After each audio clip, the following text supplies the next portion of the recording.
Good afternoon. It is, well, 12 o'clock my time if you have to be happen to be in the central time zone, or 1 o'clock if you happen to be in the Eastern time zone. So it is time to start the meeting, and we are going to go ahead and do that. There will be more people joining us as we come in. We've got a good crowd today, so I'm really glad. I'm really glad we're going to have the crowds we hope we have the crowds we anticipate. Everybody attends. Thank you for coming to the June Landscape Inspectors Association meeting. We have two very good speakers today on topics that, as I was discussing with Meredith, one of the speakers, we have not covered before. And so we're very excited about this whole new concept and the idea behind what the keys are doing for mosquito control. So I won't take any of their thunder, but until we get to them, a couple things, announcements we do have. Kevin, I know Kevin Hunt is there at the Nanix main switchboard, and he will be joining us. Or Kevin, I think you're in off the picture, but you are there. If you have any more information you want to pass on about certification, please. Oh, hi. How you doing? I'm just looking at it up now. We've preliminarily, the committee's been looking at potential dates. There's a, forgive me, just 2 seconds. I'm trying to find what we created. Here we go. Nope, that's not it.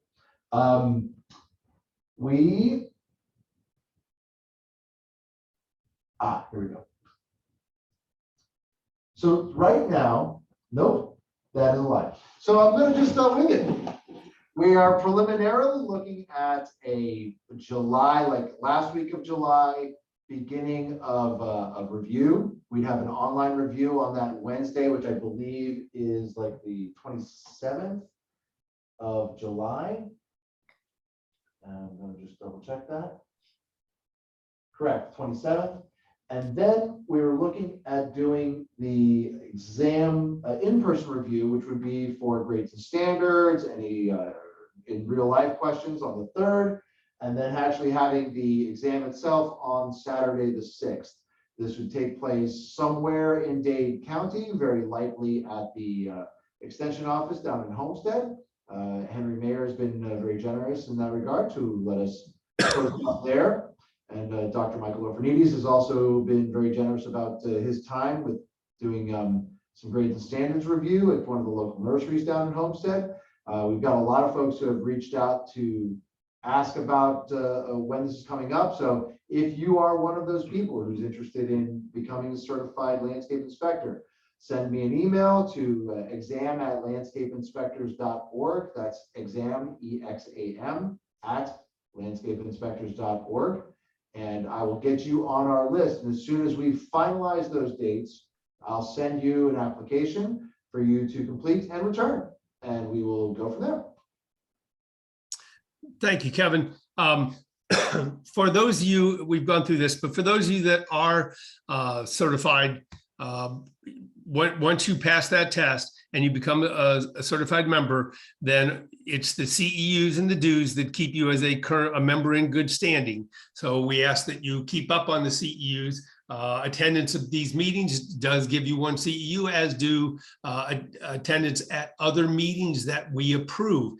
So if you are hopefully seeking education in a lot of different places, be it from ISA, FNGLA, FACE, any of the other groups out there, we have good reciprocity with all those groups.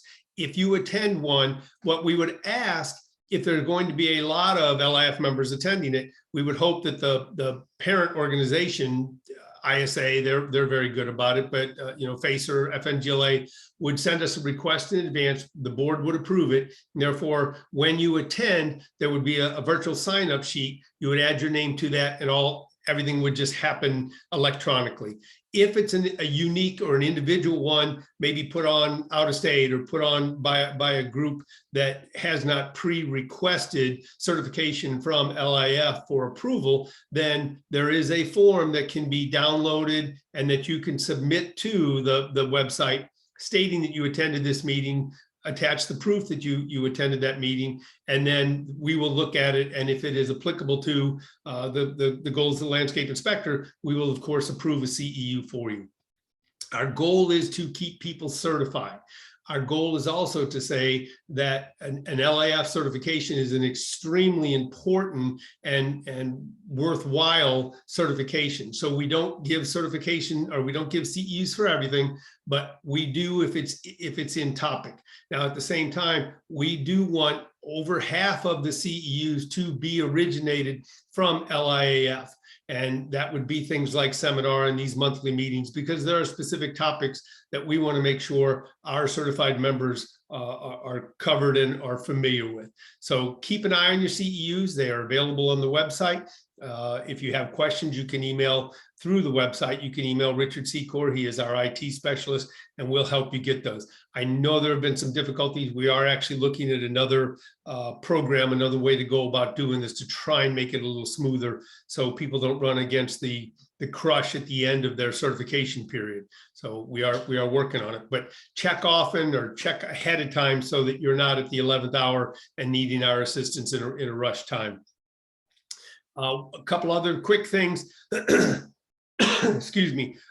Before we ran into a little problem starting the meeting, but one of the things I had hoped to do prior, I'd figured out how to do this morning, was to have a song playing when you all came in. And that song was an old song out of the 70s by the Grassroots, entitled Sooner or Later. And I would happily hum a few bars, but it wouldn't help you at all. I would sing a few bars, but people would sign off. So I'm going to dispense with both those and just tell you, for those of you of the right age, you do remember the song Sooner or Later, Love is Going to Get You. And this came to mind when I was emailing with Peggy and Terrell from the City of Sunrise the other day, because unfortunately last week, both myself and my wife tested positive for COVID. And I thought we were doing an absolute bang up job. We're fully vaccinated, we're fully boosted. We tried to do everything. We ran up to Missouri to hide from it, everything you can think of, and yet both of us came down with it. So I guess I'm asking everybody out there, just like that song said, sooner or later, it's going to get you. So if you have a possibility, if you're not vaccinated or boosted, or you can get another one, or whatever the case is, I would ask you, please do it. Fortunately, being vaccinated and boosted, et cetera, both my wife and I have a mild case, but that's a week of my life I'm not going to get back. I spent it horizontal, coughing and sleeping. So if you can do anything to head it off, I strongly suggest, I know each one of you is an intelligent person, I suggest you look at all your options and please consider the options and do what you can to not catch it. Okay, enough said. To move on from there, the other things I want to point out, we are now in June, the very end of June, obviously, and with the upcoming seminar, we're having a board of directors meeting after this today, and we're going to be, one of the things I'm going to be throwing out there are potential dates for the seminar. This year, again, we're going to use a similar format, and that is we're going to do the half-day virtual and then a half-day excuse me, half day in a park, so we can maintain social separation and make sure we do as much as possible to not encourage a super spreader event. The dates currently we're looking at, which I wrote down and have now, there we go. The half day, we'd start with the half day virtual, and currently pending board approval, that's going to be on 10/12. And then on 10/19, a week later, was when we'd be doing the half day, excuse me, in the park. So keep those dates in mind. If you have people that you have heard that you specifically are very high on and know would be a good match for the association, please feel free to send those names on. I've got almost a full schedule, but I do have openings for some additional people if we've got some great speakers that are available to us. All right. I think that brings it in. I didn't see any questions pop up. So I'm going to go ahead, and we're right about on schedule. I'm going to turn it over to Kevin, the state president. And Kevin, if you would please do introductions, and then we will turn it over to the speakers. Then at the end, when the guest speakers are over, we're going to come back on. We've got a couple other people that are going to join us. John Roberts is going to join us from Palm Beach County. Henry Mayer, if he gets out of what he's doing, Henry Mayer will be joining us so we can get an update on the Tri-County areas, and Donna, I see, is in there, so we'll get Donna involved too for the Tri-County University of Florida IFAS extension calendars, a section we're calling extension cord. I kind of stole that from Alachua County, but we're going to allow each of the extension offices to tell us what's upcoming in their next couple months. All right, so Kevin, that being said, I'm going to turn this over to you, and you can take it from there. Thank you. Great, thank you, William. Well, we're really grateful to have Chad Meredith on with us today. Chad Huff is the Public Education and Information Officer for the Florida Keys Mosquito Control District. As such, he is responsible for most of the district's internal and external communications initiatives, along with any advertising and marketing efforts. Prior to moving to the fabulous Florida Keys 3 years ago, Chad held the position of Communications and Marketing Manager for Florida's Turnpike for several years. Chad says he appreciates working at the Florida Keys Mosquito Control District because of the ability it provides him to truly make an impact on the public he works with every day. Fight the bite, dump the water. Thank you, Chad.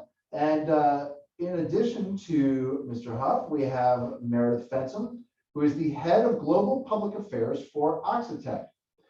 Meredith leads Oxitec's advocacy, policy, and stakeholder engagement worldwide. Meredith's positions before joining Oxitec include serving as the Intrexon Corporation head of Global Public Affairs, the Biotechnology Innovation Organization founding director for International Affairs, manager of an agricultural trade business and policy consulting firm, special assistant in the Office of the U.S. Trade Representative's Office of the Americas, and founding director of the University of Florida's Law and Policy in the Americas program. Meredith has litigated matters of international law and was a Fulbright Scholar in Santiago, Chile, where she assisted in the design and evaluation of Chile's judicial reform process. She was also awarded Cyber and FLAS, or FLAS, fellowships to Brazil. She has served as a consultant to various multilateral institutions, including the Inter-American Development Bank, the United Nations International Trade Center, and World Bank. Meredith has earned an MBA from INSEAD, a JD from the University of Florida Levin College of Law, and a master's degree from the University of Florida Center for Latin American Studies, and an undergraduate degree from Furman University. She is fluent in Spanish, conversant in Portuguese, and speaks basic French. Mais oui. She too is a Florida native, and she lived on site in the Keys for the launch of this project last year. And with that, I will hand it over to Meredith and Chad. Thanks for the introductions. So Chad and I have put together a presentation for you all, and we're going to take turns just going back and forth with the slides, and we have left time for questions at the end. But give 1 second, and I'm going to share a screen. Hopefully everybody can see that okay.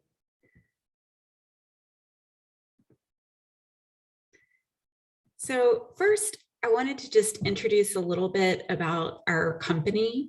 Oxitec's technologies are very innovative, but they are not new. We spun out of Oxford University in 2002, so 20 years ago. And in fact, our name stands for Oxford Insect Technologies.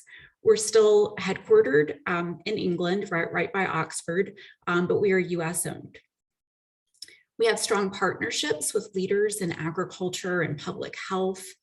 Our first field releases of our mosquitoes were back in 2009. And since then, we have released more than 1 billion of our mosquitoes, different places around the world. We have more than 100 peer-reviewed publications about our technology available on our website, divided by year going back 20 years. We have proven biosafety and regulatory rulings globally, and you'll see a map later in the presentation of all of the different countries where we've done pilots and received regulatory approvals. We have a passionate team comprised of more than 15 nationalities, and we have a real culture of trust, accountability, and urgency. We think it's critical to get these technologies to the communities that need them most as quickly as possible. This is really our mission statement: to forge a category of safe, sustainable, chemical-free, and highly effective biological pest control solutions. And beyond working with the mosquitoes for public health, we also have a food sustainability division of our company to protect agricultural crops and livestock.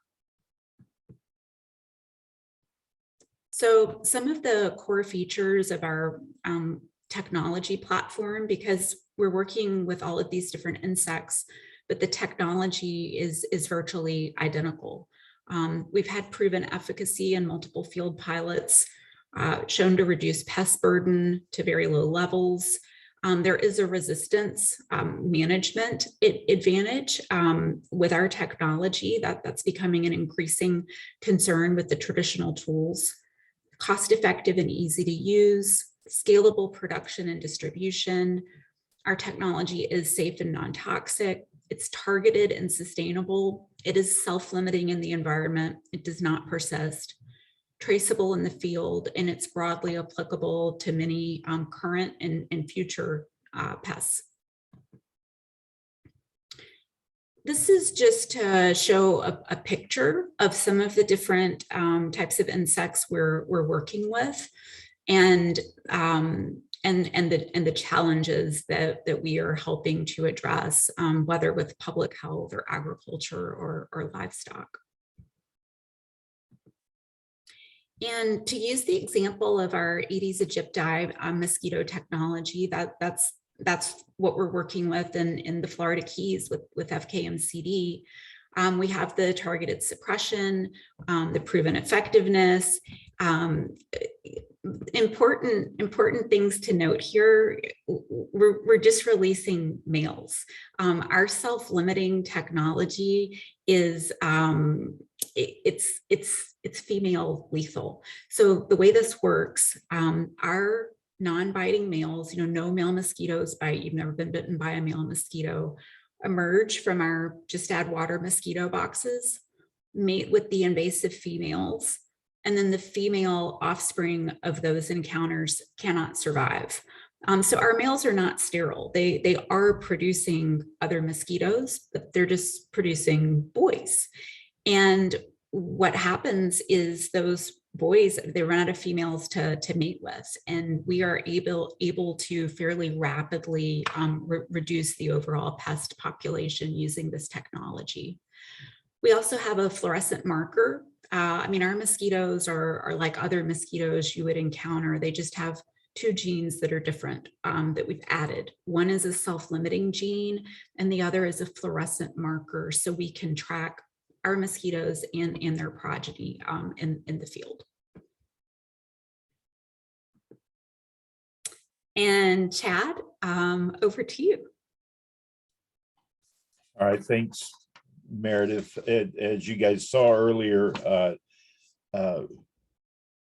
my name is Chad Huff. I'm the PEIO, for lack of a better word, for the Mosquito Control District, and we're a standalone taxing district down here in the Florida Keys, and we're about 80 employees, and we're basically responsible for controlling mosquitoes for the entire length of the 120 miles that encompass the Florida Keys. I know I only explained that to kind of give you some reference. I know in Broward and in Palm Beach, the mosquito control might be closer folded in with the county government. I know in Miami-Dade that is the case. It's actually incorporated within Miami-Dade. We are a standalone taxing district, and we're actually governed by a 5-member board that's elected down here. So that's where we come from. We began working with OxyTec back in 2010. 2011. My current boss was concerned about several things. One was there at that time, we had an outbreak of dengue fever, a pretty large one in the Florida Keys. And she was not happy with the tools that mosquito control, approved tools that we have available to control the Aedes aegypti mosquito. So that's why we're here. So dengue was a problem there in 2010, and just last year, actually 2020, it popped up again, this time in Key Largo. We had 72 cases of locally originated dengue fever. That means people that were actually contracted the disease from an Aedes aegypti mosquito that bit them in Key Largo. So this is a concern. The Aedes aegypti is it is no stranger to mosquito-borne disease. The Aedes aegypti vectors more diseases than probably just about anything. It's responsible for diseases like chikungunya, Zika, yellow fever. It can give your dog heartworms. It's just a pretty bad pest. There's no vaccines for these diseases. And while we don't hear a lot about them in the United States, just because for a large part, because we have a lot of really good mosquito control agencies working in this country, it's still a concern because it can happen. As I mentioned, one of my boss's major concerns, and really it's a concern for all of mosquito control, is the insecticides, the very few adulticides that we have available for us to use are losing their effectiveness on the Aedes aegypti. It's basically evolving out of it faster than the conveyor belt is bringing mosquito control agencies like us new products to use. So that makes novel techniques like what Oxitec offers here all the more important. Also, we support it because it's a very scalable technologies. We'll talk a little bit more about how we use it, and it offers a very environmentally responsible control method. Obviously, if we're not using pesticides on the Aedes aegypti, then that's a kind of a win-win for everybody. And something that it's been a challenge for us is to let people know that even though we're letting go mosquitoes, we're not letting mosquitoes go that impact anybody's health. They don't bite. So the Oxitec mosquitoes pose no risk at anybody. And that's been one of the challenges that we've had to overcome as communications types. Go ahead, Meredith. The Aedes aegypti, just so you know, it's not supposed to be here. It's interesting. A lot of the folks that have really lined up against us using any sort of genetic type control have said, what if you eliminate this insect completely? There are plenty of other mosquitoes, especially in the Florida Keys, that are around and can help fill whatever niche it occupies on the food chain. So you can kind of see for this map, the Aedes aegypti isn't supposed to be in the United States at all. And yet at the same time, it's doing a very, very good job of basically taking over the entire country. It's been in Florida since the 1800s, probably came over in the holds of slave ships. And it lives and breeds exclusively around people. So it has no problem conquering new lands. And whereas just 5 years ago, nobody in California had heard the term Aedes aegypti, now they're becoming very, very familiar with it. So you can kind of see that wherever the Aedes aegypti goes, disease has followed. The Aedes aegypti was responsible for tremendous yellow fever outbreaks here in the Florida Keys and Key West back around the turn of the century, just before the turn of the century. So it's a bad mosquito. It's a concern for us in the Keys. It only represents less than 2% of the mosquitoes we trap. We do a lot of mosquito surveillance down here. We have more than 30 species down here. It only represents a small part of that, but it vectors 100% of the diseases. So it's a big concern, as the Aedes aegypti is a concern for the entire nation. Meredith, go ahead. Thanks, Chad. And, we can't say this enough, just as we're doing our outreach, that no, the Oxitec mosquitoes do not bite. They're all male, and male mosquitoes do not bite because they don't have the mouth parts to do so. This is the map that I talked about earlier of all of the different places where Oxitec has done pilots with our various insect technologies for both public health and food sustainability for agricultural crop pests. We've been especially active in Brazil. We've had operations there since 2009. In fact, our largest base of operations is in Brazil, and we received commercial approval for our mosquitoes there last year. So if you are living in the state of Sao Paulo, you can order our little mosquito boxes and eggs and food to be delivered to your front door, and you can use them in your yard just by adding a bit of water. This just shows some of our partners. I mean, you'll see FKMCD and a number of other Florida groups listed here. Florida is an important state for us. And then globally, we're working with the Gates Foundation on several grants and partnerships, two for malaria. So we have moved into the malaria space. And this is something that we wanted to show. Believe it or not, our mosquitoes were on the ballot in the Florida Keys in Monroe County in 2016. It's not something that we asked for, but it's something that happened. And it ended up being a blessing because it showed just how much support our project really had. 31 out of 33 local precincts voted in support. Some of them overwhelmingly so. And I mean, you all live in Florida, you know that usually margins of victory in elections in the state are razor thin, but that was not the case with our project. And today, if you visit our project website, we have a sign up, and local residents go online and they enter their address and they say whether they want to host a box or a trap. And right now we have wait lists up and down the Keys. So we know that this interest and support continues.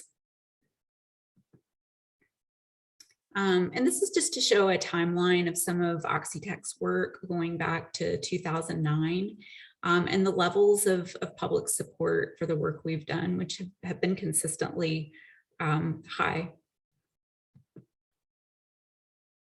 I mean, 97% in some of these neighborhoods in Brazil where we've done the most work want the projects to continue, want to see the projects expanded.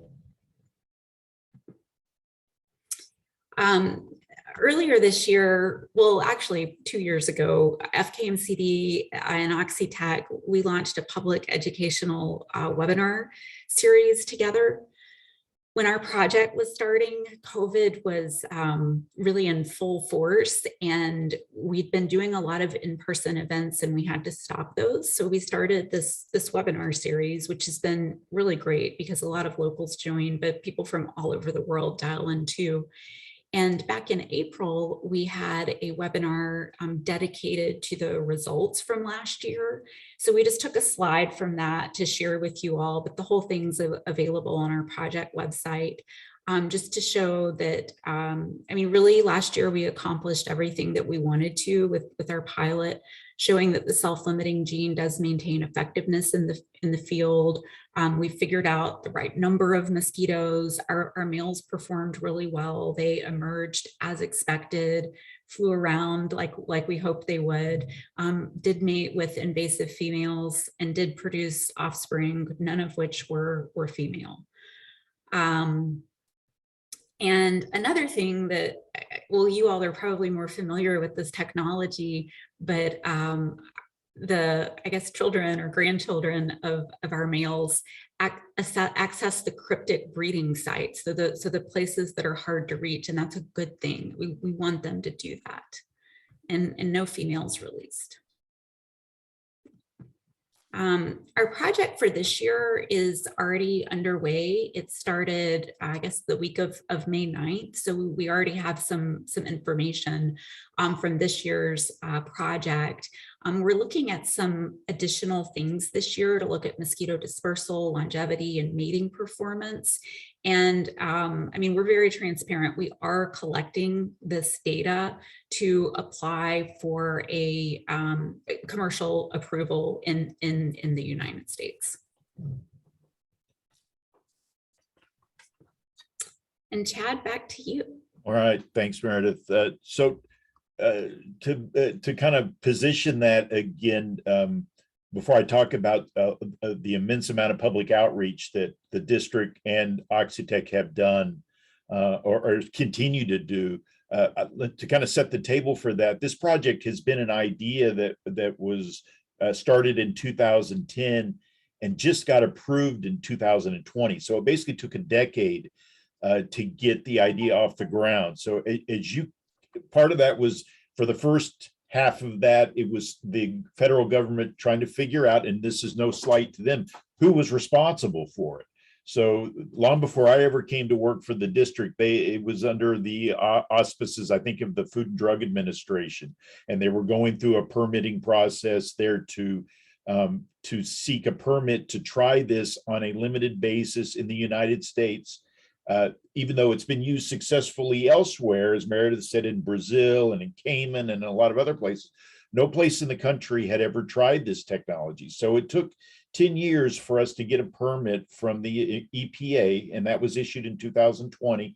Our board, the FKMCD board, and the state Department of Agriculture approved it. So right now, Oxitec releasing these male mosquitoes in the Keys. It's not happening anyplace else in the country. We're the first anywhere in the United States to do it. So during that 10-year time, there's been a lot of opinions that have been formed one way or the other about this technology, and a lot of myths, quite frankly, that have been spread around. So when Meredith and I got the job, we started working together in 2020, we put together a pretty robust public outreach campaign. And I'm just going to talk to you a little bit about what we've been doing. We do we do a lot of classrooms, a really good place for us to reach folks and reach kids, and thereby extension reaching their parents, is to talk to classes. And there's really there's an appetite for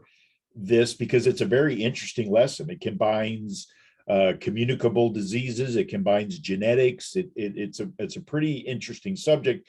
I enjoy it because I get to tell folks I get to educate them about the mosquito control district and about how our leadership cares enough about the health of citizens here that we're willing to fight this battle for 10 years to get it to be tried. So we talk to students, and we do that several times. Meredith, go ahead.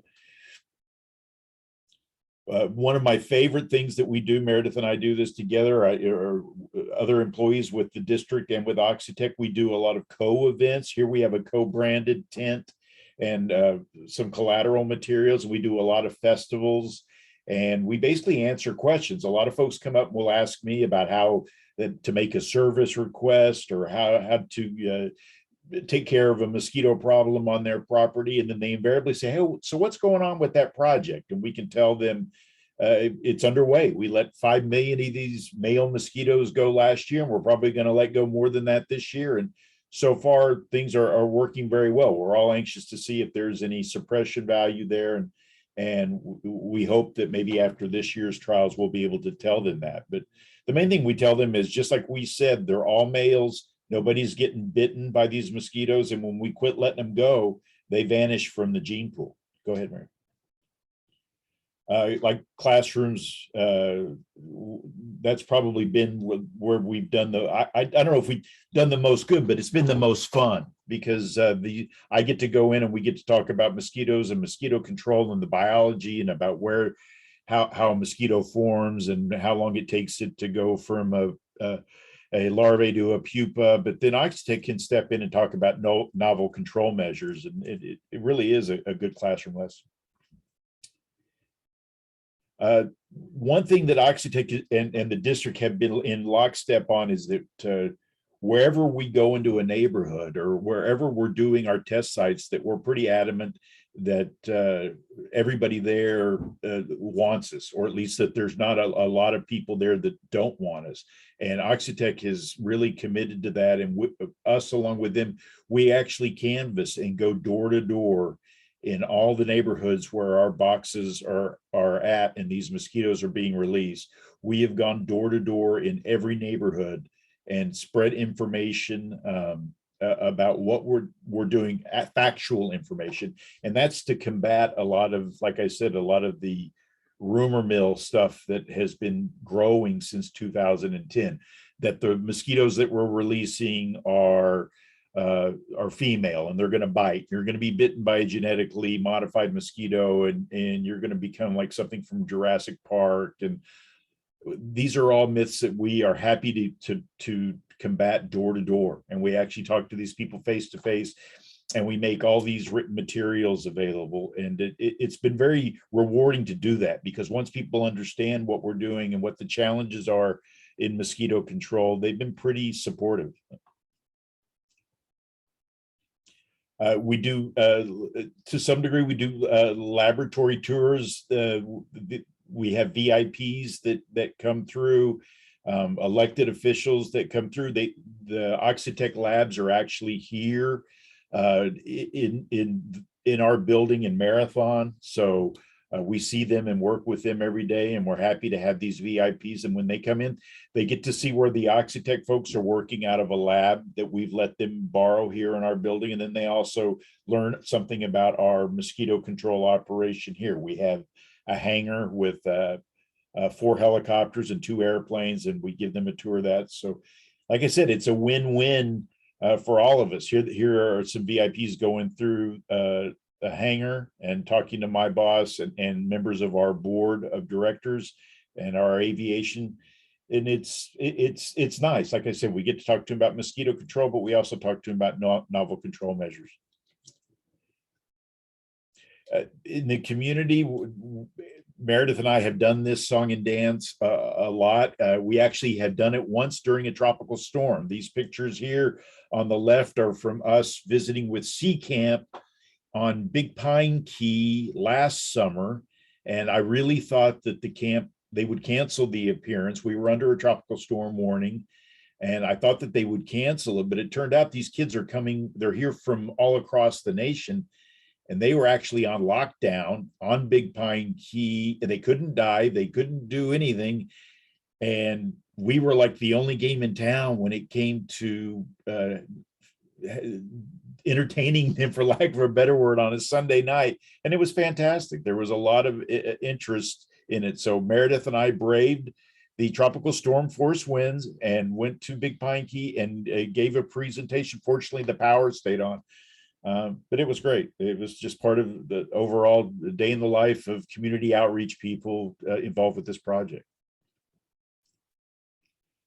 One thing that we were, Meredith and I, Oxitec and FKMCD decided we did want to go ahead and we know that we are kind of in a bubble when it comes to communicating. So we put together a independent advisory group that talks to that we deal with on a regular basis. We meet with them quarterly.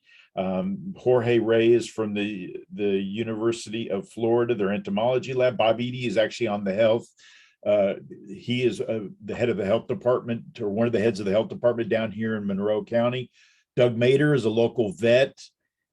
George Fernandez runs the Butterfly Conservatory. Very diverse group of folks that we meet with on a regular basis. And Meredith and I, we met with them yesterday and we asked, what are we missing? What do we need to be doing? And they're just a diverse voice that are kind of outside of our bubble. So it really helps us stay in tune with what the community needs to hear from us.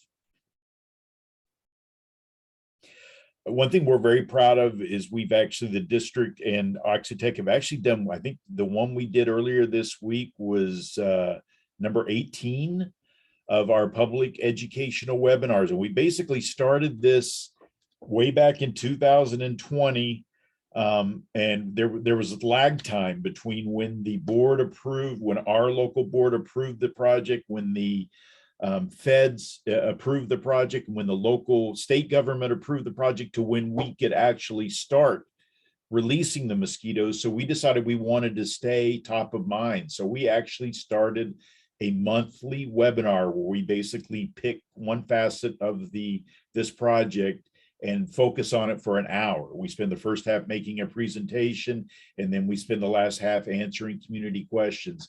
And it's been great. We took after we finished with the first year of the project in 2021 was the first full season of releases, and it became obvious that we were going to have to pick up again in 2022. We stopped during the off season, but we just picked up again a couple of months ago, and folks are still registering, and we're still committed to continuing our outreach via these webinars. People have to register to attend, but they still do it.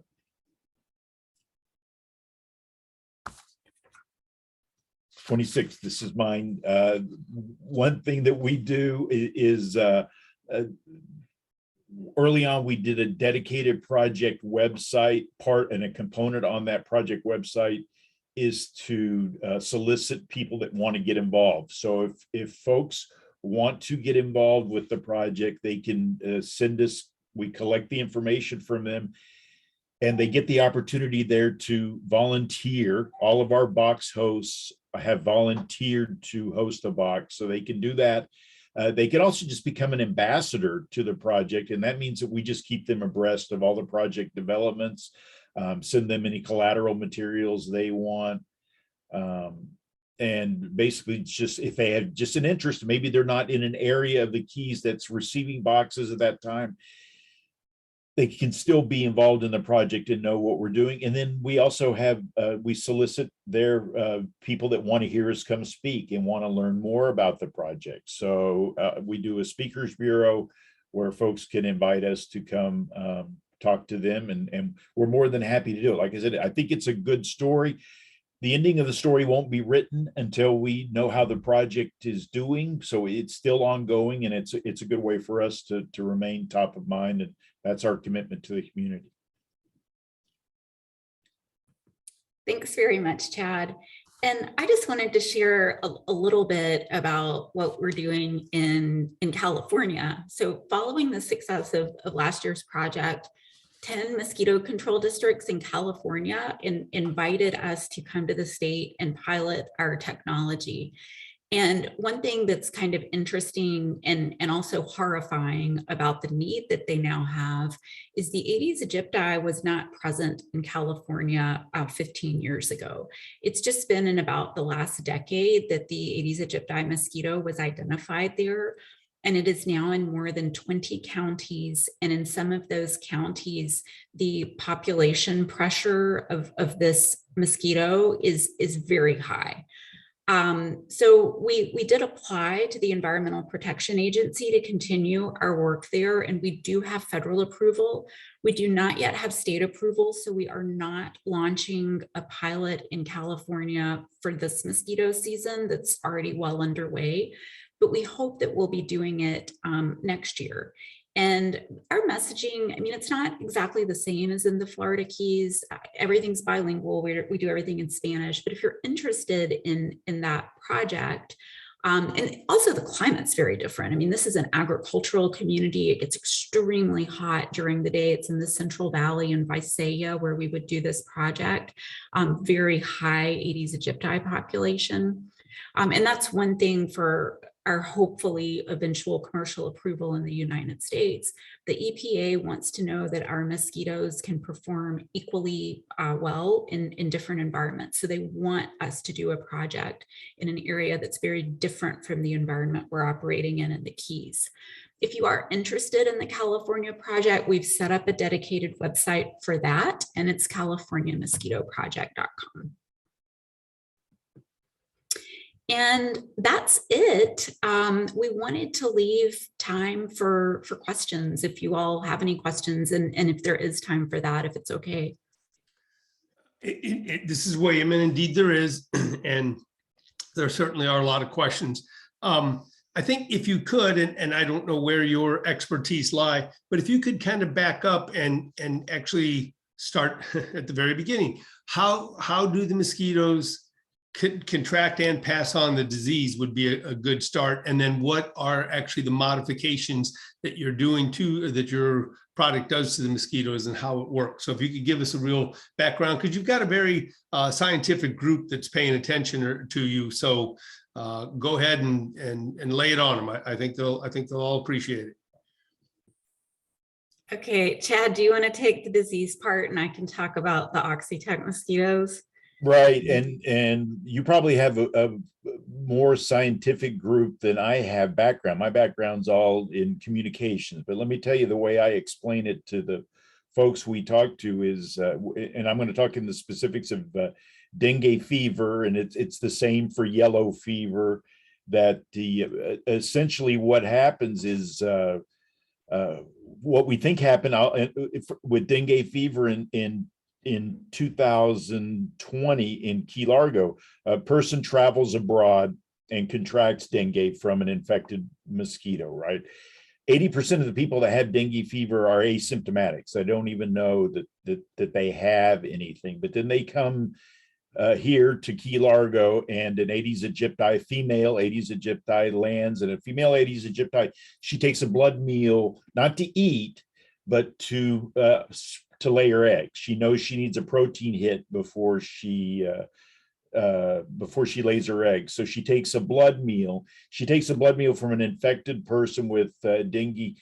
They actually contract dengue fever into their own system, and they become a carrier of it. They actually have to catch the disease. They don't spread it by a dirty needle. They spread it by actually contracting dengue fever, and then they turn around and somebody contracts it, bites somebody, they contract the disease, and then it gets bitten by another mosquito, and then so forth and so on. The Aedes aegypti female can take several blood meals from several different people before she lays her brood, so she can spread her that illness pretty effectively. And we found during 2020, that was during the COVID lockdown, and all these cases were in Key Largo, and they were all happening during the COVID lockdown, and they were quite effective of, you could tell, hitting different people within the same family at the same residence. So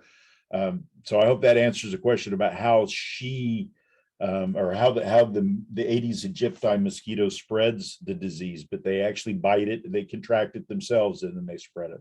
So let me give you a follow-up on that. So they contract it from a human, say, or can it also be from an animal? Can it be from a dog, cat, etc.?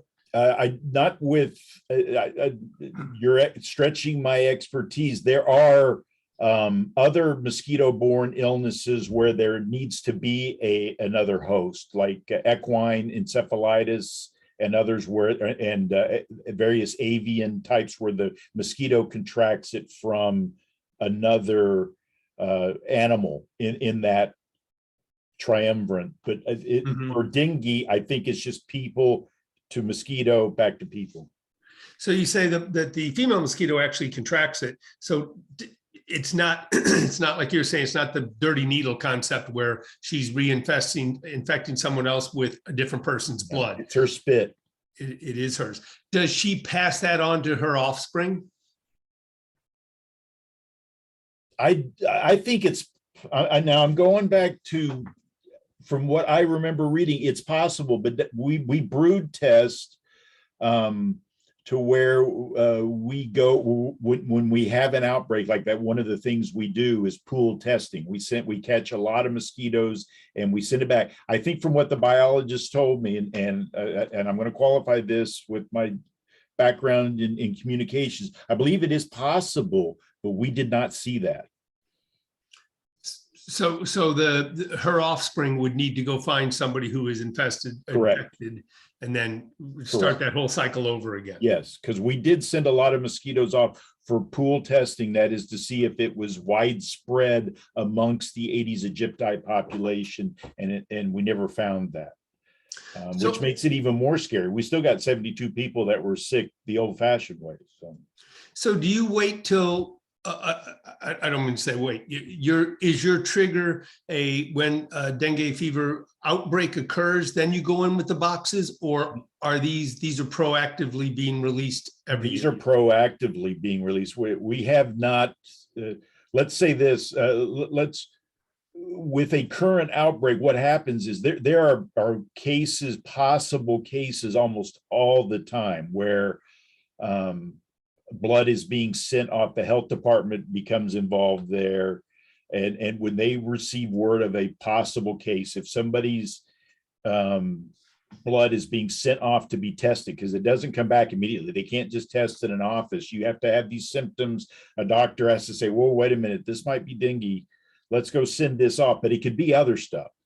We get notified, mosquito control, and it happens the same way in your own local jurisdictions. Mosquito control gets notified of the possibility that the blood is being tested, and there's a lag time there. And so, at least in our case, we go into we know where the case is or the approximate location, and we fan out around that, and we jump in there and we start treating it like it's confirmed, because there's probably a 2-week lag time before that blood comes back, and we know for sure, and we don't want to be behind that 8 ball. So anytime we get notified that there is a potential case, we're already on the ground. We do source reduction. We go door to door, eliminate the sources, educate the public, spray where we need to spray, treat the water supplies we need to treat.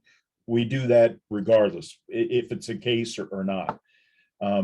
Right now, the Oxitec solution is not an option for us to do that. We have a permit to do an experimental release of them independent of any dengue outbreak. So if things go well, if this study ends up being positive and the federal government says, yep, it worked pretty good, that's what we intend to use it for, or would like to have it as a tool, is to go ahead and use that as one of our tools, because the other tools are becoming dull, for lack of a better euphemism.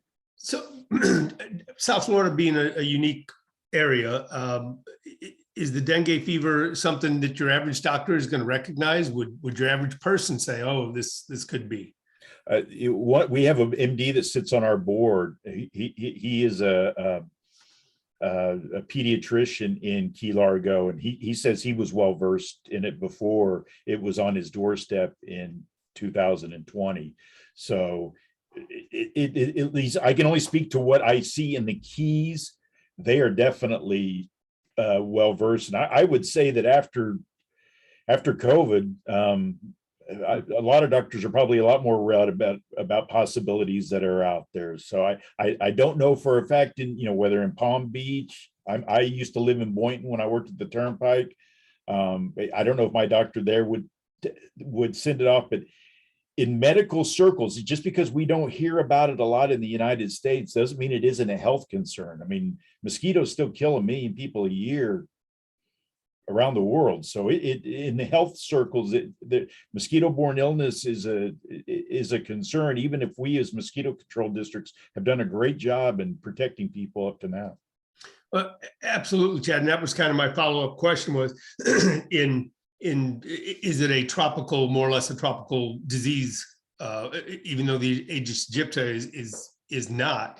Would a doctor in Broward County or Palm Beach County readily recognize it, or would people, or would they just say? I would think so.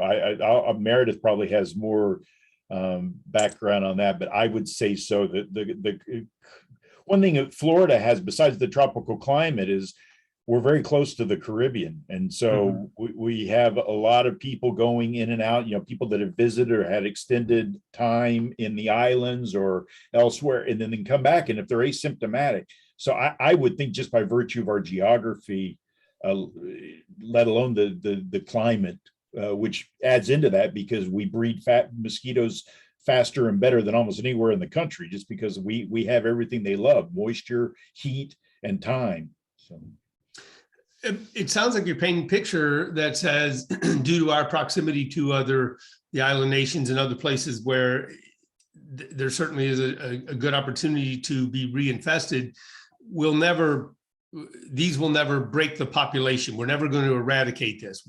This is just a control measure. Am I correct on that? Mosquito control, speaking for mosquito control, we don't have any, unless you live on an island somewhere and you have very limited in and egress in and out.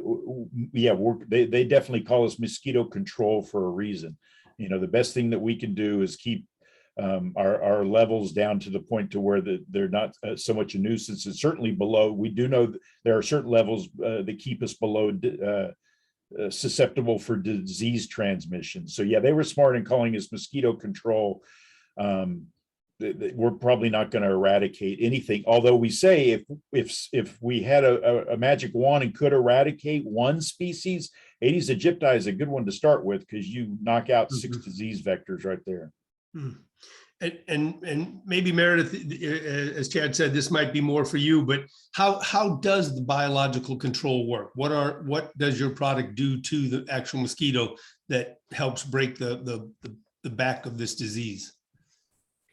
Sure. So mosquitoes are the deadliest animal in the world by far. There's not a close second. And I mean, before Oxitec, spun out of the university where this technology was developed, this particular mosquito was chosen as a target because, as Chad was talking about, it spreads so many different serious diseases, not just to humans, but also animals. There's a disproportionately high rate of heartworm in the Keys, especially among dogs, and it's because of this mosquito. That's why we have a veterinarian on our independent advisory group. He is there because he's interested in the animal health perspective. But the way our technology works, we're not necessarily blocking disease. I mean, we're not disease control, we're vector control. So we work with males only because male mosquitoes do not bite. You've never been bitten by a male mosquito. And these males carry, we give them a self-limiting gene that is female lethal. And then we also give them the fluorescent marker that I talked about. So we can trace our mosquitoes and their progeny in the environment. But the self-limiting gene, what it does when our males mate with invasive females, nothing happens to that female, but it's her offspring. Her female offspring cannot survive. So she is producing males only because her offspring carry the self-limiting gene that is female lethal. It doesn't hurt the boys. And people say, well, but then you have more mosquitoes in the environment, and why are you doing that? But it doesn't matter because these are male mosquitoes and the males don't bite. So there is a period of time during one of our projects where it's a brief period of time, but you would see more mosquitoes. I mean, you would notice that there are more mosquitoes, but they would not be biting you because it's boys. And the mosquito life cycle, it's really short. Mosquitoes don't live, this species, the Aedes aegypti, they don't live very long. They don't fly very far. I mean, they might just live a matter of weeks. And usually they fly no farther than a football field in their entire life. So, think about short lifespan. They're not going very far. You have all these males, but soon those males are running out of females to mate with. It's just boys.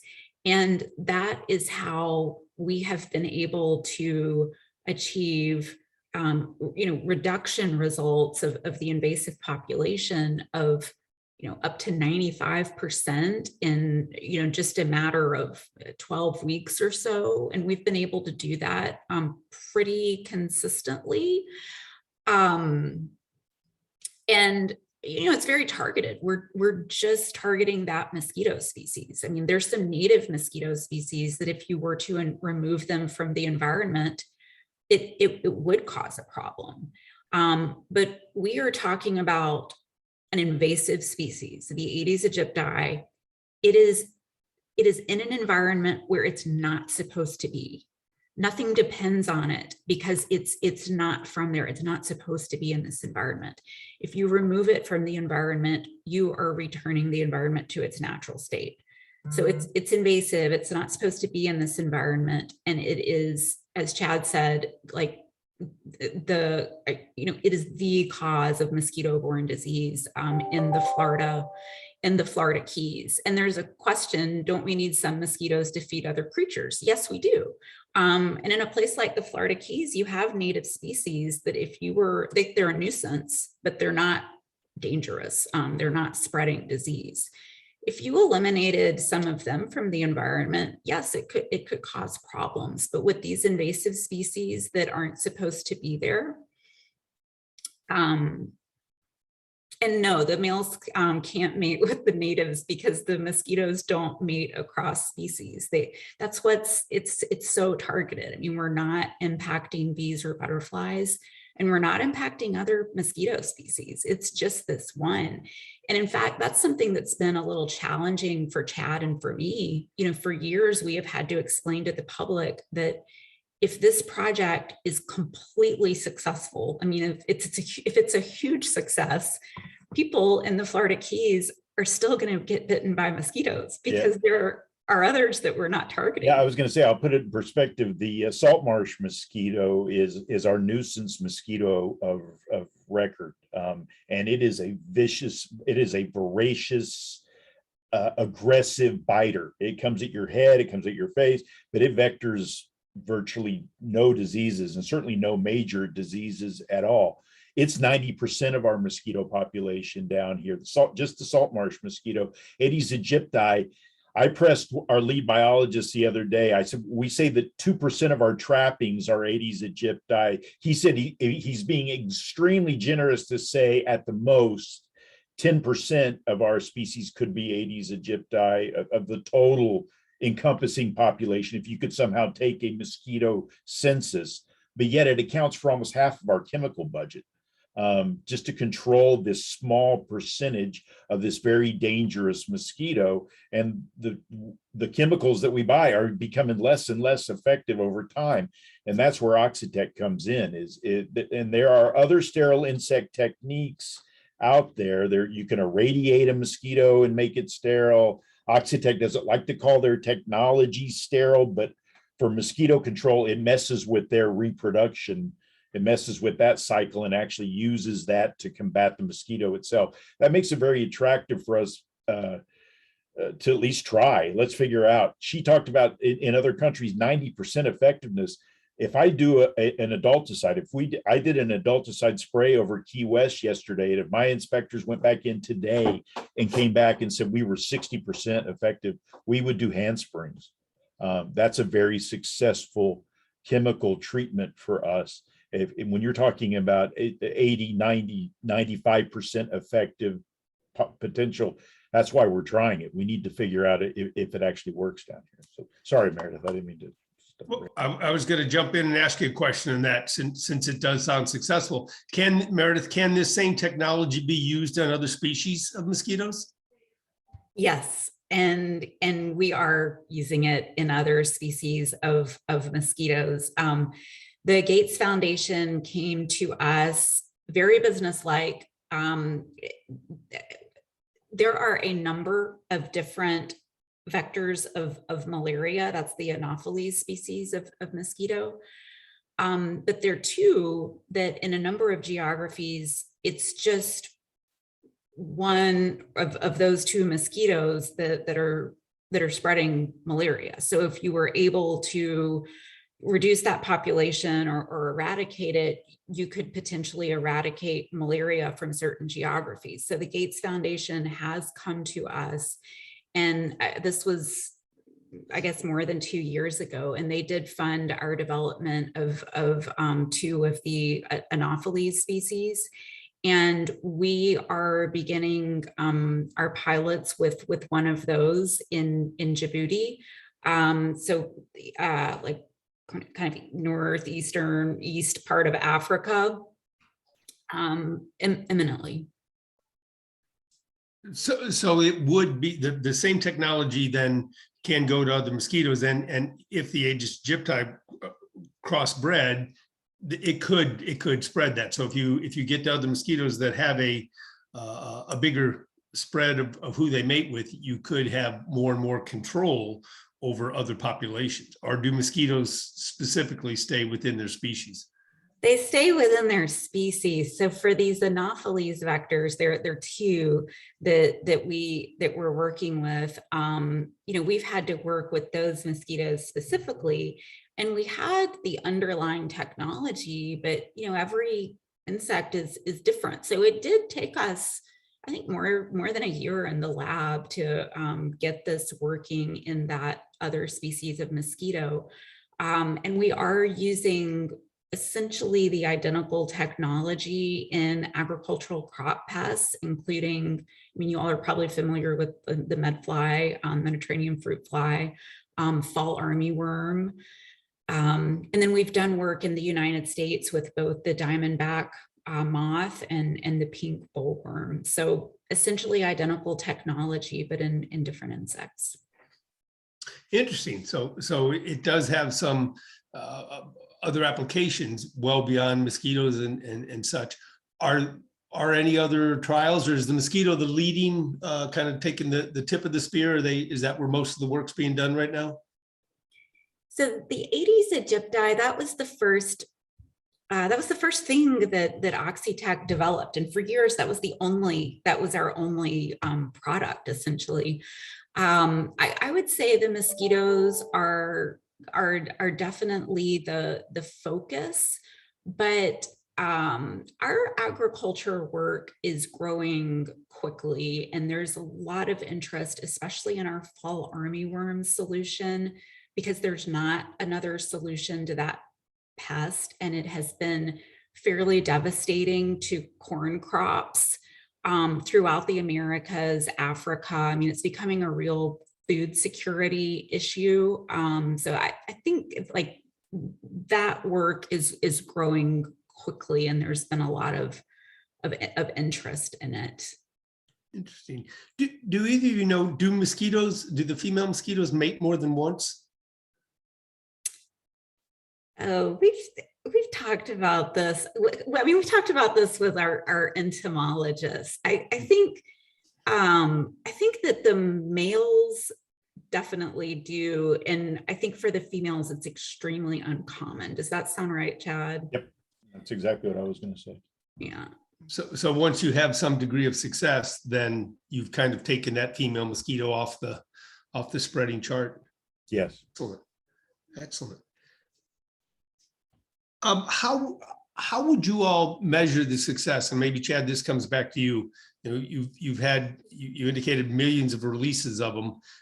Do you say over the past 20 years, here's the number of cases of, say, dengue that we've had in the Keys and what it's down to, or how do you measure the success of these releases? Well, I'll answer I think, and it's difficult for me to say, but my boss is not here, the executive director for mosquito control. She's not here. She's not here at the moment, so I can't turn to her and ask her at the end of the day, what would success look like? But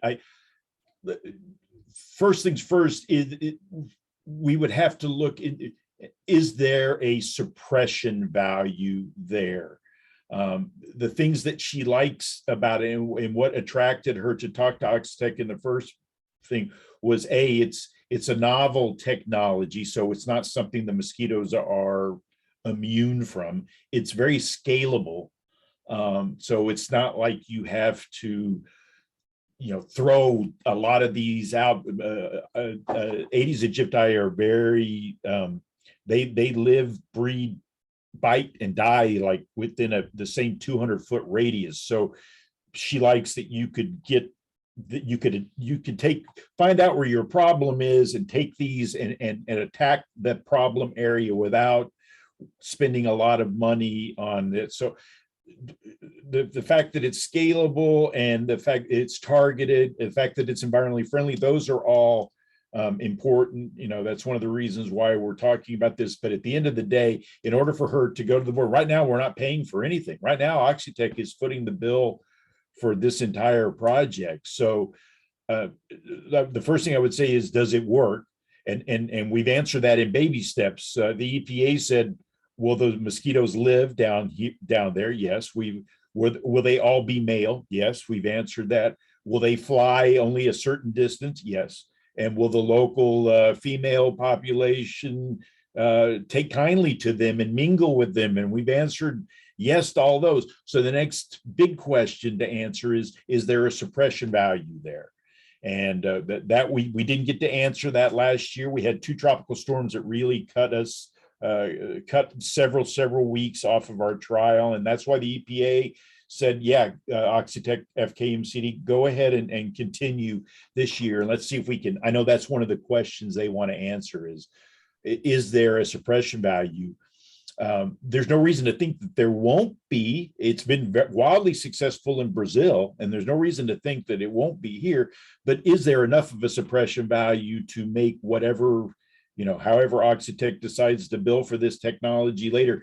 Is our board going to look at it, do a cost benefit analysis, and say, yeah, it's in line?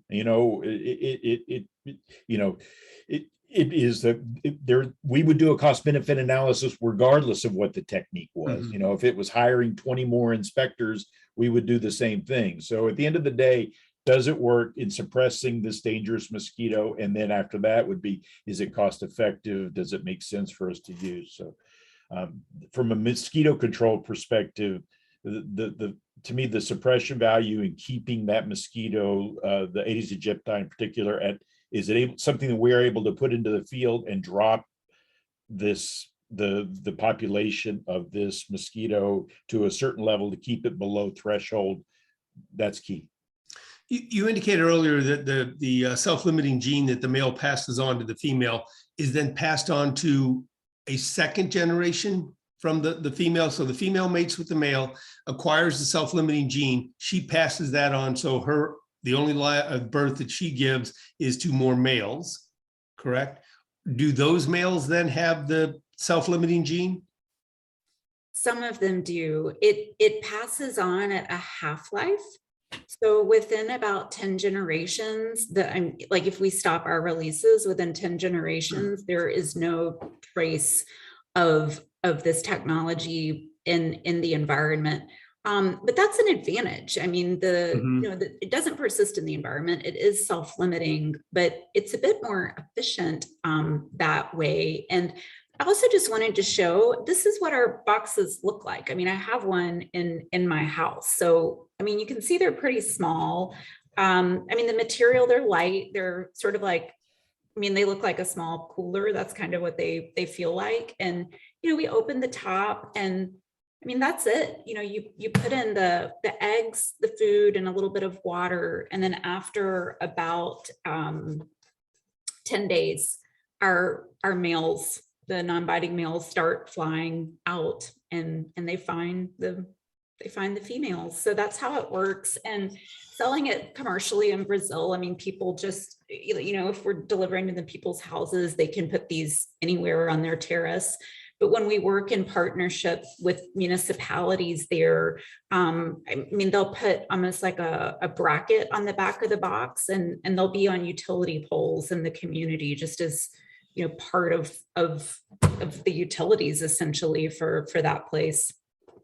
And approximately, so you said the flight pattern of the mosquito is, say, 200 yards. So you would then use some kind of position, say a home of a given quarter acre or whatever would need X number of boxes. Or if you were doing a complex, you would need more boxes. You would calculate how many there are, and that would offer some degree of control. Right. And what we're doing right now in Brazil, because we are commercial there, and that's the first place in the world that we're commercial with our mosquitoes.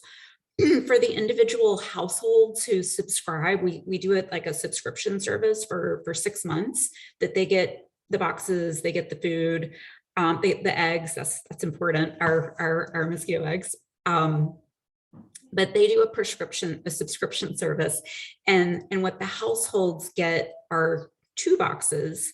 And we have an app there so people can follow on their phone and know what stages the mosquitoes are and, like, you know, what's happening now or what they need to do next when they need to change water out. But they fill up their boxes with water on it's a rotating basis. So the first box is filled with water, and then about 2 weeks later, the second box is. So they're staggered. So you have consistent releases, but it's just 2 boxes. Excellent, excellent. Well, it certainly sounds like a very interesting and as you said, novel way to go about this. And it sounds like you have met with success, and that is a good thing. Chad, I guess one last one back for you. You indicated there certainly is some resistance to the whole concept for the people in the Keys, and we heard questions here too from some very intelligent people asking questions, things like, you know, would they cross over and mate with the with native males, and what could it do to the food chain population? I think you addressed it, but if you want to touch on anything on that again, because I found that very interesting. Regarding the opposition, you know, I think maybe one of the reasons I was able to get this job, if you saw from my bio, I worked for the Turnpike for 17 years. I was the lead spokesperson for Turnpike and SunPass. And one thing I learned in that time is no matter how popular or how much of a slam dunk a project seems, somebody else's ox gets gored. There's always a group or somebody that is not happy about it. And for the Turnpike, it seems like the Turnpike ought to have a new interchange in Boca. Glades Road is like 100% over capacity. And I thought that was one of the first construction projects I got, was the possibility of putting in Glades Road, an interchange elsewhere in Boca Raton. And it died a horrible death on the vine because there was a lot of opposition. There were about where we wanted to put it. There was good reason not to put it everywhere, at least according to the people that live there. This is no different down here, except for this has had a chance to grow on the vine for 10 years. And there's been a lot of people that are, I wouldn't say a lot, there are a few very passionate, very smart, and very motivated people that are adamantly against this because it goes against the will of nature. It goes against this or that. We appreciate and understand the fact that not everybody is going to buy into it, but I think the position of our board and for us is all the questions have, at least thus far, have all been answered enough to where we want to go ahead and continue and see if there's actually a suppression value there. And all the negative things that could have happened have not. Our monitoring shows that the genes return to normal in a limited time, just like Oxitec said. We do intensive trappings and co-releases in captive boxes where we can 100% say that we know it's just males that are being released. We just need the latitude to continue to see if there's a suppression value there that warrants further use. The other thing is, this is mandated, not mandated, but we're under very close supervision of the EPA and the Florida Department of Agriculture and Consumer Services. They have a very rigorous system before a product like this gets registered for general use, and they're watching it like a hawk. Case in point, I can number on one hand the number of products we have available via the EPA to combat Aedes aegypti. I mean, it takes a long time for stuff to come onto the market because there's so many hurdles to jump. So the answer to your question is yes, there's been a very vocal opposition. We respect their position, but at the end of the day, we have to agree to disagree. The potential highs as a result of this are well worth us taking a very macro look at this in a small area and seeing how it does. And so far, we have no reason to second guess that decision at all. Fantastic. Well, Chad and Meredith, I again appreciate very much you coming on and speaking to the association and the people. I'm watching the chat box, and I don't see any other questions out there. I'm sure there are, and we will, if you don't mind, we'll put your contact information on the website. So if people have questions that they would like to reach out to you, we'll leave that contact information for you there. And there may be some other groups that would like to reach out as well, because your presentation is very well thought through and you answered a lot of questions and hopefully overcame some of any skepticism that might be out there. We truly thank you both for coming. And if LIAF can do anything for you in the future, please, you have my contact information. Get in touch with us. Absolutely. We appreciate, just speaking for myself, and Meredith and I have done enough of these. We know, really appreciate your interest and for the invitation. And absolutely, if we can answer any other questions, you can reach out to us individually. You can also get on the project website, keysmosquitoproject.com, and reach us that way, or that may answer your question. But we certainly appreciate your interest. And sorry if I was a little blowhard there. It's just it's very. It's a subject we know a lot about, and we understand a lot of the skepticism out there, and we certainly understand the interest, and we appreciate your time. No problem. Thank you. Meredith, thank you. Thanks for the opportunity. We appreciate it. I mean, you're an interested audience. This was fun. Thank you. Great. Well, we will let you two go, and thank you to all the other members. Please stay there. Kevin, I assume you are still in there. We are. Hello, Kevin. What I would like to do now, with your permission, as I had sent an email to you all, we have expanded our Minute with Mike to now become the extension cord for the 3 different counties. And I'm glad to say, so Richard, if you would look, John Roberts is on. John Roberts is with Palm Beach County Extension. You could make him a co-host and allow him to speak. John is going to talk to us, and I see Henry is checked in, so we will go to Henry and then Donna as well. So good afternoon, John. How are you? I'm good. Thank you for having me here this afternoon. I guess we're going to go straight into it here. Well, John, you got to introduce yourself. I know Okay. I'm speaking to Donna and to Mike. They know you and have met you, but to a lot of us, where do you fit in this whole puzzle? Well, I'm in Palm Beach County. I am an extension agent here. I work with nurseries, commercial horticulture. And previously, I was up in Orange County. I was working with residential horticulture and master gardeners there. And before that, I worked for Andrew Kozer. And so like he's up at Gulf Coast Research Education Center, and he's done a lot of work with tree risk assessment, arboriculture, and urban forestry within the state.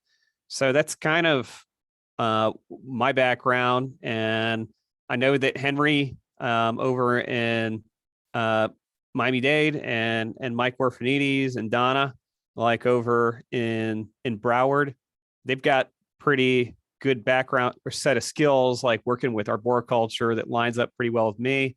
And I'm excited to be here and contribute to that team for South Florida. So like we've got a lot of storm risk here, and it's just something that we perpetually have to deal with. And so it's I think the state has prioritized having a lot of folks in extension that work with trees and risk. So excellent. Well, and indeed, and you, as you and I spoke yesterday, I saw on your blog your follow-up or some information on the changes to 163045. So if you don't mind, take a couple minutes and fill the membership in, it would be appreciated. okay, yeah, let me go ahead and share my screen here.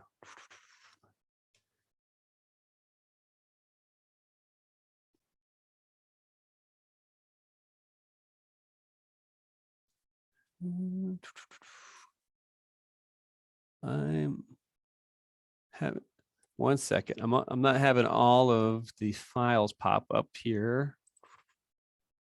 Show all windows. Okay.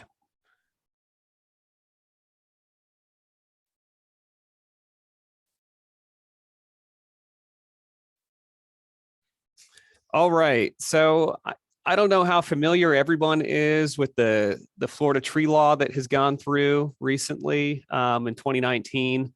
But it was definitely like a huge sea change in terms of how we dealt with managing trees at the local level. And so previously, like municipalities had a lot of say over what could be removed, what could be, and like other aspects of tree management, pruning, et cetera, over residents within those local municipalities.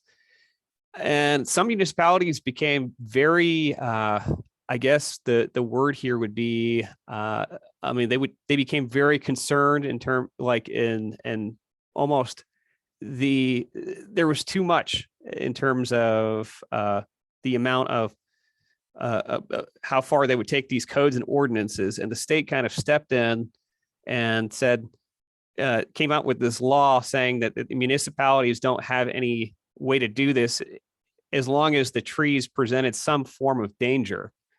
So that's really the law was written very ambiguously, very vaguely at that point, because it all kind of relied on this word danger.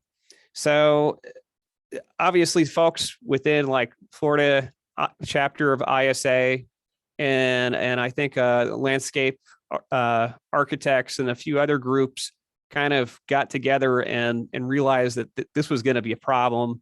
It took a little while before it started making its way into the legal system, cases that involved this update to the law. And it became very clear that there wasn't a lot that, it was a lot for judges and lawyers to work through. And so like with the help of these groups that like do have to think about trees, there was, when this law came into effect originally, there was no consultation with the professional societies that deal with trees. Those folks have been brought in now, and they were able to basically take some of the existing framework for how we think about these problems, specifically like tree risk assessment qualification, and then like the tree risk assessment ANSI standards, and kind of plug that in for this vague notion of what danger was being used for. So risk is something that's very quantifiable. It's something that's tied down to something like being able to manage in many ways. Danger is just a vague concept. So this framework was already in place for years already, going about 25 years or so. This has been in the works. And I think they're on the second or third iteration of this within ISA's tree risk assessment classes that it had, like it's set up. And it's made for anyone with some basic arborist training that can go and take this class. And then at the end of it, they should be able to fill out one of these reports. So this is the full risk assessment form that you would use for compiling your report.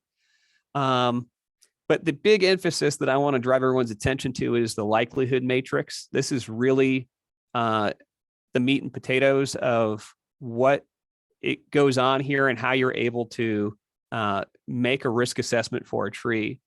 And the big thing to keep in mind is that it's dependent on these two matrices.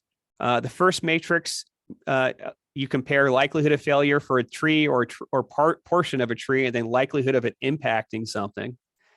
And then from there, you take that score, like in this matrix, then you line it up like on this left-hand side with the potential consequences of failure, like what would happen to the target if it was actually hit. And so the new law stipulates that anything with moderate or higher in terms of consequences of failure can be still removed. You basically, before, any tree could have been deemed a danger tree. Now, at the very least, like it has to go through this process of going through these matrices and the trees that are removed should be at least a moderate amount of danger. Is there still some subjectivity? There is. And but overall, like at least it's grounded in something, and there is some level of quantification that can go into it as well. So because it's educational, I just want to point out some of the major, and we're an extension, so I just want to point out some of the major risk factors that might be out there. Lifting root plates are a very obvious one. These are some of the biggest ones if you see this were to occur. Trees that develop liens, like in a short time, the whole tree will start to bend over and has not grown in accordance with anything. So that's something to pay attention to. If there's existing damage to trees, a lot of it is mechanical a lot of times from vehicles, et cetera. Various forms of fungal growth, armillaria, advanced Ganoderma growth, advanced trunk decay, and very weak branch unions on very large branches, and then also large portions of the dead canopy as well. But the other thing, like I mentioned, the big thing to think about is targets.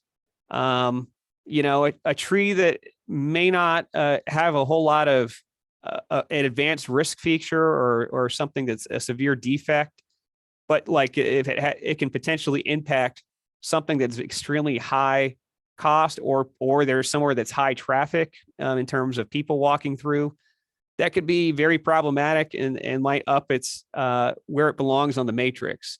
And it can go the other way around. A tree that has extreme amount of, has a severe defect, but is in a low traffic area or can impact something in an area that doesn't have a lot of things that it can impact, can also be very problematic. And so that might up its score. So just keep in mind, it all goes back to these two matrices. This is what the law is now tying itself to. And I guess there's going to be, from here on out, we don't know what's next.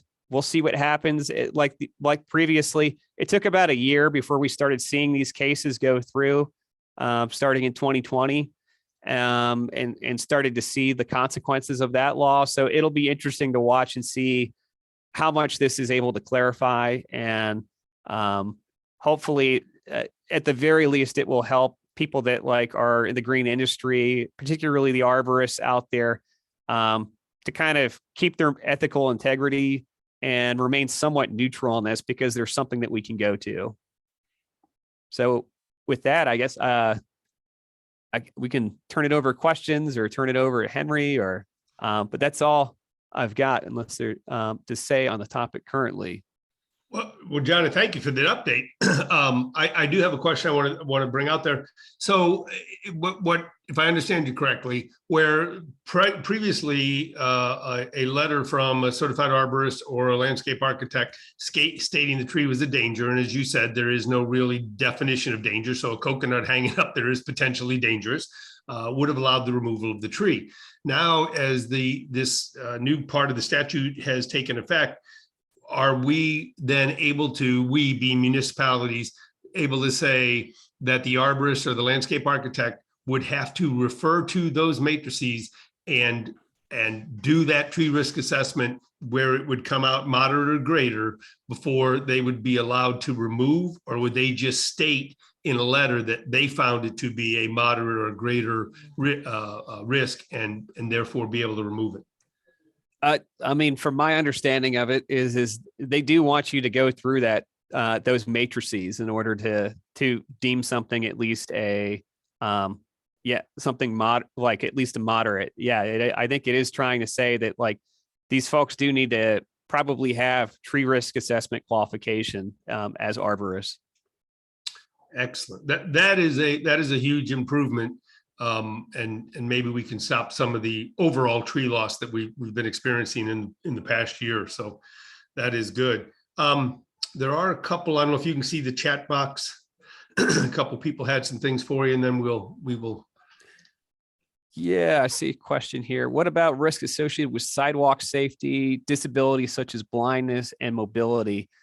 I mean, that's kind of almost getting outside of the purview. I mean, that's something that like municipalities have to deal with on their own. I know that like that a lot of uh, sidewalks, they typically like have a lifespan when they plan them in. I think approximately 30 years, and people kind of forget about that. They kind of think that a lot of times that they should exist the way that they are indefinitely, but I know that's very much dependent on like whatever that HOA or local municipality has in place. I'm not sure about the law in terms of and how that relates to disabilities.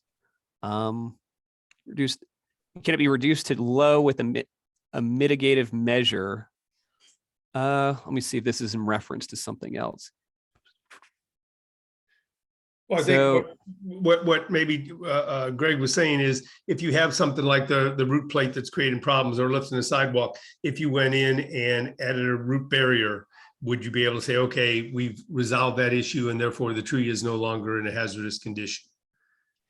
I mean, I think that I guess that you can, yeah, if you were to go in and like remove the hazard, for example, if like there were dead branches or a potentially like a tree that had codominant stems and one of them like was potentially impacting a target. Yeah, I mean, I think that you can mitigate in that sense. That if you actually remove the risk feature, the mechanical defect, in some instance that is possible, but and that's why if you look at the form, it's set up that you can have multiple risk defects or risk features within the same tree.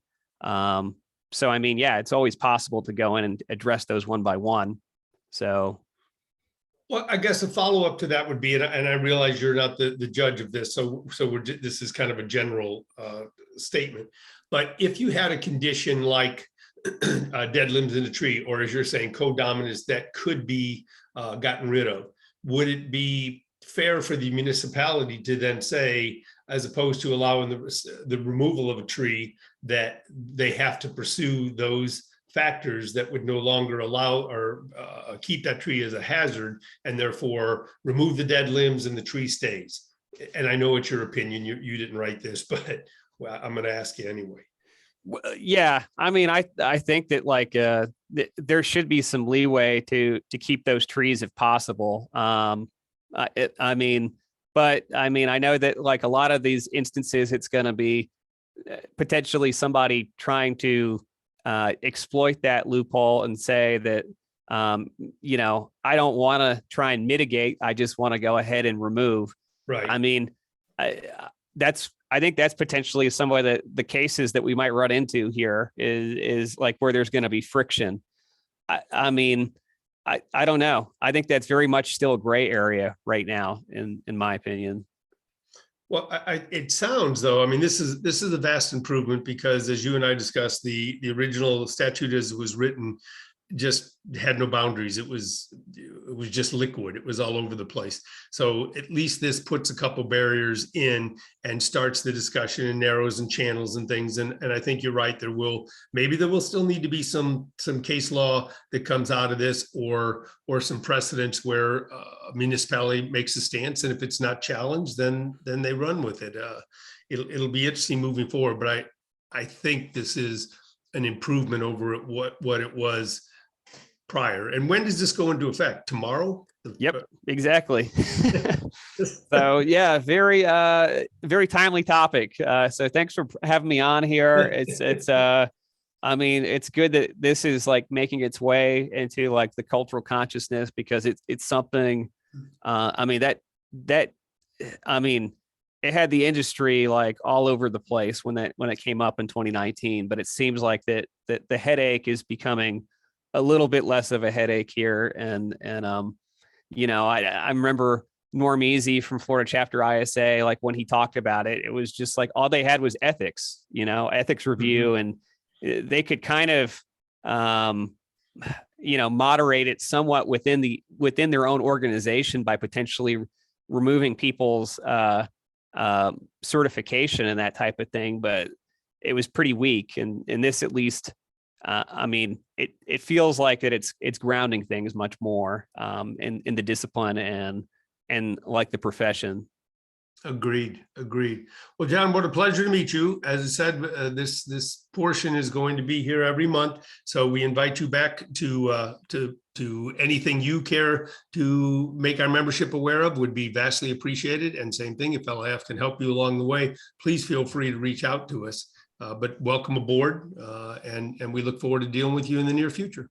Thank you, sir. Thank you for having me. Thank you.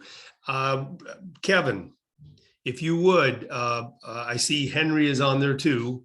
So if you would please make Henry, give Henry co-host ability so we can check in with Dade UF-IFAS, and Henry Henry is can. co-hosted. He just needs to probably unmute himself and he is good to go. Sir Henry, are you out there? All right, guys. Good afternoon. Sorry, I was a little late doing some training. So I'm very glad to announce that we're going to have certification in Miami-Dade very soon. With Kevin, Donna, Mike, we're trying to iron the days. Hopefully, it's going to be the first week of August. Hopefully, we are still playing around, the Urban Tree Diversity Conference is going to happen in Tampa. That's a huge conference, international conference going to be in Tampa. It's going to happen, I think, 2nd and 3rd of August. So we are going to the conference, so we're trying to, accommodate the certification dates over there, but it's going to be an hybrid. Mike is going to do gradient standards in the nursery, and I am going to do general knowledge, and Chris is going to be planning. So it's going to happen, and we need more guys certified because we have a lot of people who still need to do the certification.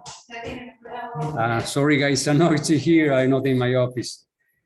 Landscape Association CEOs, yes, we are doing webinars every other month. The last one was in like 2 weeks ago about a hurricane, and the next one is going to be also in August, the 3rd Friday, noon to 1. So hurricane is here. The last one was very well received about panel discussion about the hurricane. Yeah, landscape, LIAF CEOs and ISA also, Donna. So that's it. I mean, I don't have too much to share right now. The conference, we have the county has Hurricane Outlook webinar next Friday. Let me see here in my calendar. July the 8th, Robert Molleda for National Weather Service is going to have a hurricane outlook for next season, for this season. It's looking very bad, so be aware that it's going to be very active above average hurricane season. Other than that, I don't know if you have any questions. Well, Henry, it is a pleasure seeing you. You and I haven't been in a room since COVID, I think. So it certainly is a pleasure to see you. And same thing, this is a monthly to do. So the last Thursday of any month that you are available, please, you or anybody else you care to point out. We'd like to know what's going on at Dade because we want to keep the membership abreast of all the educational goings on, and you are one of the most active people I know when it comes to that. You all have educational sessions continually down there, so our members will benefit from that. Pleasure seeing you, sir. Thank you. Take care. And Kevin, if you would, Donna is out there as well. So if you would give Donna co-host ability, and also Henry, if you can still hear me, any of those dates that you want to get published, please pass on to Richard Secor via the web, and we will get it on the website. Good afternoon, Donna. Pleasure to see Hello, you. everybody.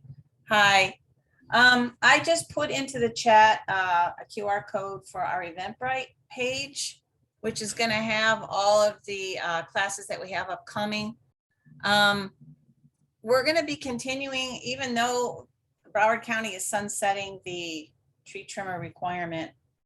You know, we're still going to be having tree trimming classes, so don't think those are going away. So you'll see those listed in our Eventbrite, as well as we have some upcoming pesticide trainings. On July 13th, we have a GIBMP in English. If you have any kind of pesticide license, then you do get 4 CEUs for taking that if you need them, even though you may have taken it again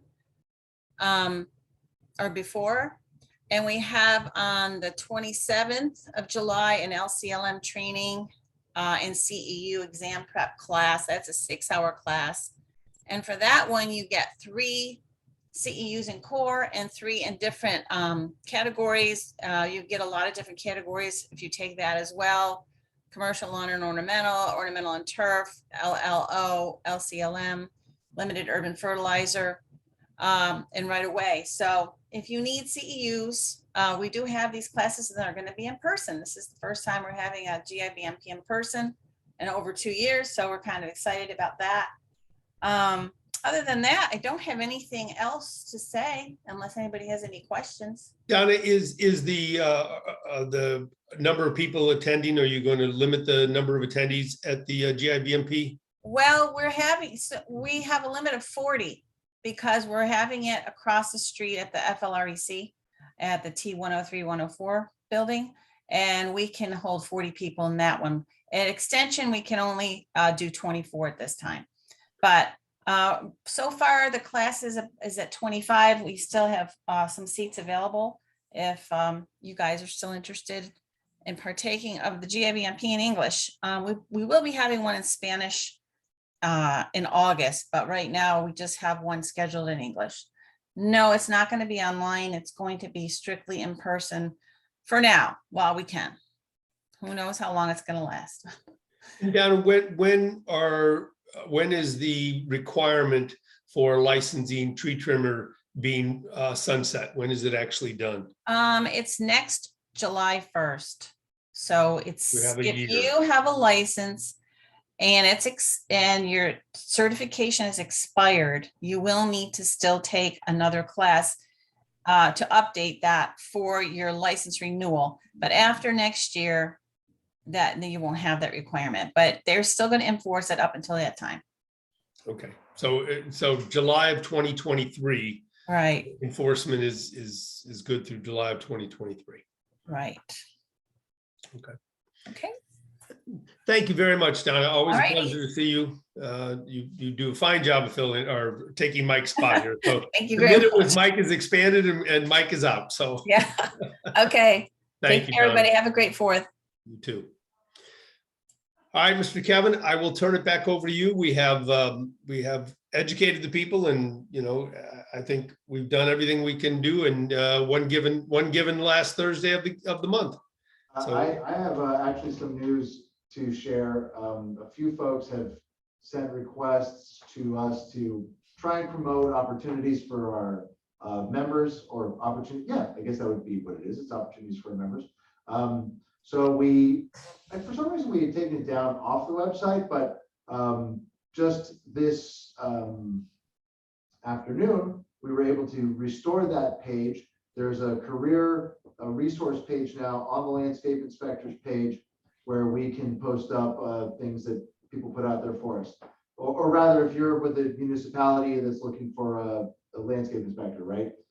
What better place to put that information out than on our webpage? So that's there now. Again, if something comes up where you're putting that out there into the world, you can send that to myself or Richard Secor. So just wanted to give you guys a quick update on that. That is right. Richard just posted up that link. Oh no, that's the register.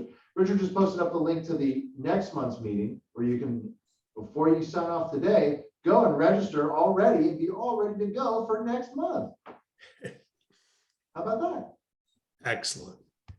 Well, all right, to the general population, I would say this. Thank you, everybody, for attending. I will point out again, it's June. I was working with the database the other day, and there are a lot of people who have not paid their dues. Please, if today is any idea or gives you any idea of how important these meetings are, and as Kevin pointed out, then in addition for jobs, for education, for CEUs, we do need your support. Seminars upcoming in a couple months, but in the meantime, please check, make sure you have paid your dues, make sure you're up to date. And if you have anything you want to bring to the general population, to Kevin as state president, to myself as executive director, whatever it happens to be, feel free to email us, let us know what's going on.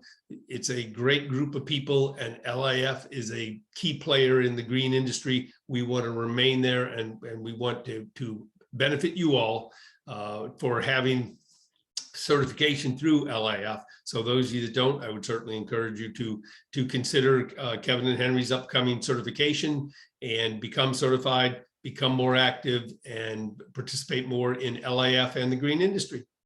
That is it for now. If anybody has anything else, I don't see in the chat room, so we will release people to go. Please stay safe. As I said at the beginning, God, if there's anything you can do to keep this COVID off of you, I strongly recommend it. It is not a fun way to spend a week, and that was a mild case. So good luck all. Thank you. Take care, and we will see you next month.